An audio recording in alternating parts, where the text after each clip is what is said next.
মহেশ্বরী বড় কথা বলছে।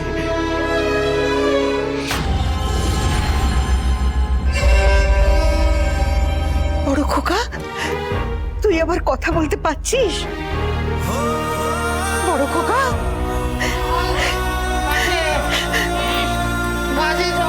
বড় খোকা, তুই তুই কথা বলছিস? একবার মা বলে ডাক না রে। সেই কবে থেকে হাপির দেশ করে আছি তোর মুখে একবার মা ডাকটা শুনবো বলে। বন্ধু, মা এসেছে, দেখো। মাকে ডাকো, মা বলে ডাকো।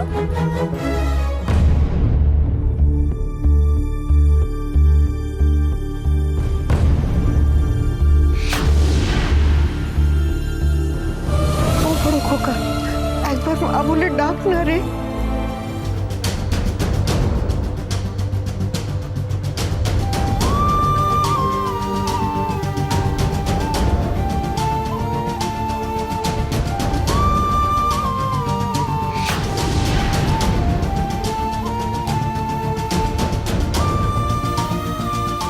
কি গো, ও তো মা বলে ডাকছে না তো?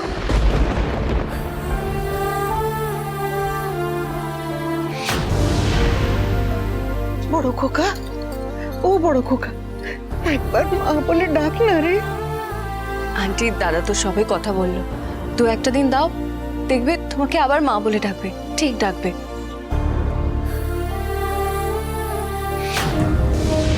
মা বলছি, এইভাবে মানুষটার মনের উপরে চাপ দেবেন না।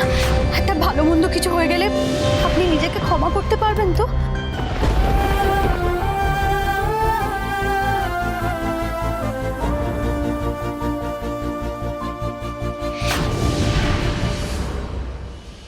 দাদার মনের ওপর কোনো চাপ সৃষ্টি হয়নি বৌমনি, বরং দাদা কথা বলতে না পারা যন্ত্রণা থেকে মুক্তি পেয়েছে। ভয় পাচ্ছ বুঝি? এবার তো আস্তে আস্তে তোমার অনেক গোপন সত্যিগুলো বেরিয়ে আসবে। মুখোশটায় টান লেগেছে, এবার তো আস্তে আস্তে মুখোশটা আলগা হতে শুরু হয়েছে বুঝি।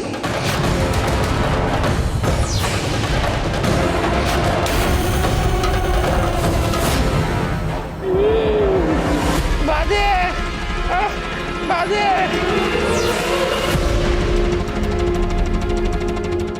ভয় ভয় রবাস রবাস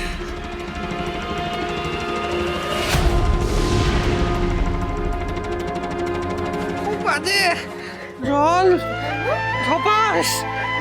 বলো, কি হয়েছে? তুমি ভয় পাচ্ছ কেন? এখানে তোমায় কেউ কিচ্ছু করতে পারবে না। বাজে একটু শান্ত হ না বাবা, একটু শান্ত হ, একটু ঘুমাবার চেষ্টা কর না। হ্যাঁ মহেশ্বরী, বড় খোকা না একটু ঘুমুক এখন। শঙ্কর, শো না বাবা, শো, মায়ের কোলে মাথা দিয়ে শো না।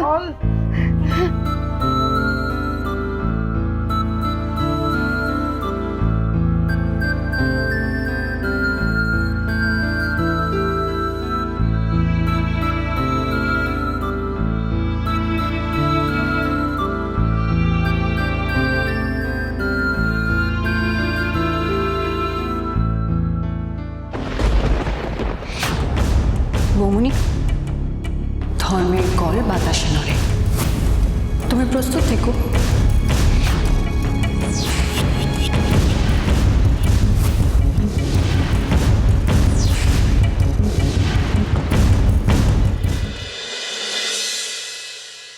বিরূপ, কালকের জন্য আমি মাছের রতনদাকে কাতলা মাছ, আর মাছ আর মোরলা মাছ বলে দিয়েছি।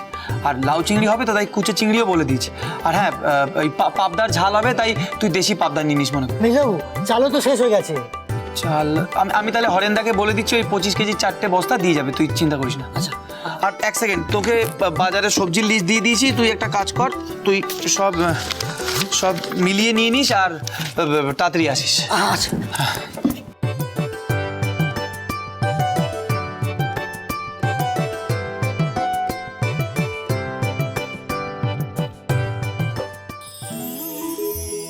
আরে আসুন আসুন, এই দেবীর আগমনের কারণ কি? এই অধমের সাথে দুদণ্ড সময় কাটানোর ইচ্ছে করেছে নাকি?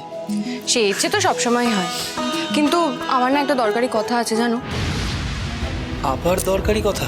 হ্যাঁ, ওই লোটন দাস, মানে যার নামে বাইক ছিল, সে ধরা পড়েছে।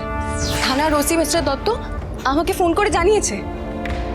জানো শঙ্কর, ওই লোটন দাসের নাম নিতেই না দাদা কিরকম একটা অস্থির হয়ে পড়েছিল। ইনফ্যাক্ট ওই লোটন দাসের নাম শুনেই কিন্তু দাদা আবার কথা বলা শুরু করলো, বাজে বাজে এরকম কিছু একটা বলছিল। আমার কি মনে হয় জানো তো শঙ্কর, এই লোটন দাসকে জেরা করলে জানা যাবে যে কে দাদাকে মেরেছিল, কেন দাদাকে মেরেছিল। আমাদের কালকে একবার থানায় যেতে হবে। আমি থানায় যেতে পারবো না ঐশানী। মানে কেন? এই ব্যাপারে আমি আর কিছু জানতে চাই না ঐশানী। অনেক কষ্টে আমরা দাদাকে ফিরে পেয়েছি, আর এটাই আমার জন্য যথেষ্ট। কিন্তু দাদাকে কে মেরেছে, কারা মেরেছে, কেন মেরেছে সেটা আমাদের জানার দরকার নেই। ঐশানী, আমি খুব সাধারণ মানুষ। এমনিতেই এই কয়েকদিন ধরে বাড়িতে যেসব ঘটছে না, সেসব আমার জন্য খুব অস্বাভাবিক। এইসব রহস্যের সমাধান করা এগুলো আমাদের কাজ নয় ঐশানী, এগুলো পুলিশের কাজ। পুলিশ একজনকে ধরেছে, ওরা ঠিক জেরা করে নেবে। আমরা গিয়ে কি করবো এতে? আর কোন সাধারণ বাড়ির মানুষ বা বাড়ির বউ তদন্তে যায়? এই সব থেকে বড় কথা কি জানো, এই সব কিছুর পেছনে কি হচ্ছে জানো? আমরা এই সমস্যার মধ্যে ঢুকতে ঢুকতে নিজেদের থেকে অনেক দূরে সরে যাচ্ছি ঐশানী। হ্যাঁ, আমার কথা শুনে তোমার হয়তো মনে হবে যে আমি স্বার্থপরের মতন কথা বলছি, কিন্তু আমার আর কিছু করার নেই। দাদার যাতে কোনো ক্ষতি না হয়, আমাদের পরিবারকে রক্ষা করার কর্তব্য কি আমাদের নয়? কর্তব্য করতে গিয়ে ঐশানী তুমি তোমার স্বপ্ন, তোমার পড়াশোনা সব ভুলে যাবে, এমনকি আমাকেও। আমি কিছু ভুলছি না শঙ্কর, কিন্তু কোনো কিন্তু নয় ঐশানী। যেটা আমাদের কাজ, যেটা আমাদের জীবন, আমাদের সেটা নিয়েই থাকা উচিত। এইসব থানা, পুলিশ, এইসব তদন্ত, এগুলো আমাদের কাজ নয় ঐশানী। আর আমিও তোমাকে অনুরোধ করব যে তুমি এসবে জড়িও না। আমি অনেকটা এগিয়ে এসেছি শঙ্কর, এখান থেকে তো আর ফিরে যাওয়ার কোনো রাস্তা নেই। দাদাকে কে মেরেছে, কেন মেরেছে, আমাকে জানতেই হবে। বেশ, আমি তাহলে তোমাকে বাধা দেব না ঐশানী, কিন্তু একটা কথা মনে রাখো, এই বিষয়ে আমি তোমার সাথে কোথাও যাব না। বেশ, আমি তাহলে একাই যাব।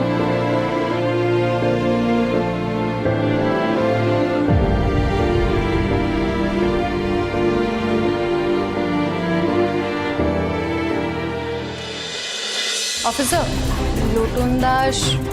দাঁড়ান, ডেকে পাঠাচ্ছি। দাসবাবু, লোটন দাসকে নিয়ে আসুন। কালকেও জেরায় বলেছে দোলের দিন নাকি কলকাতার বাইরে ছিল, গোমরডাঙ্গায় এক পিসেমশাইয়ের বাড়ি।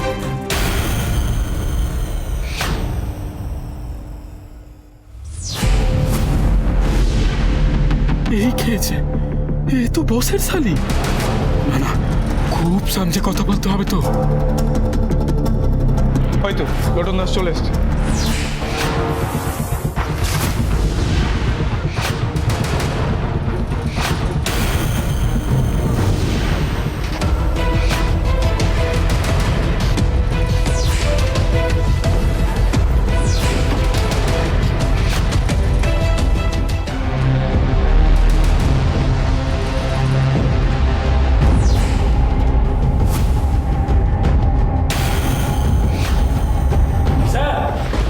আমাকে শুধু শুধু কেন আটকে রেখেছেন?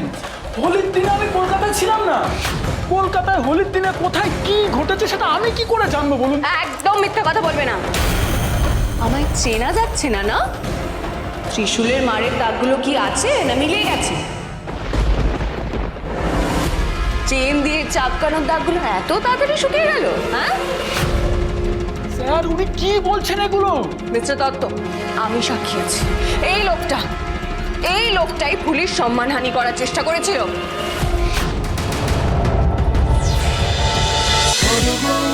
Bye.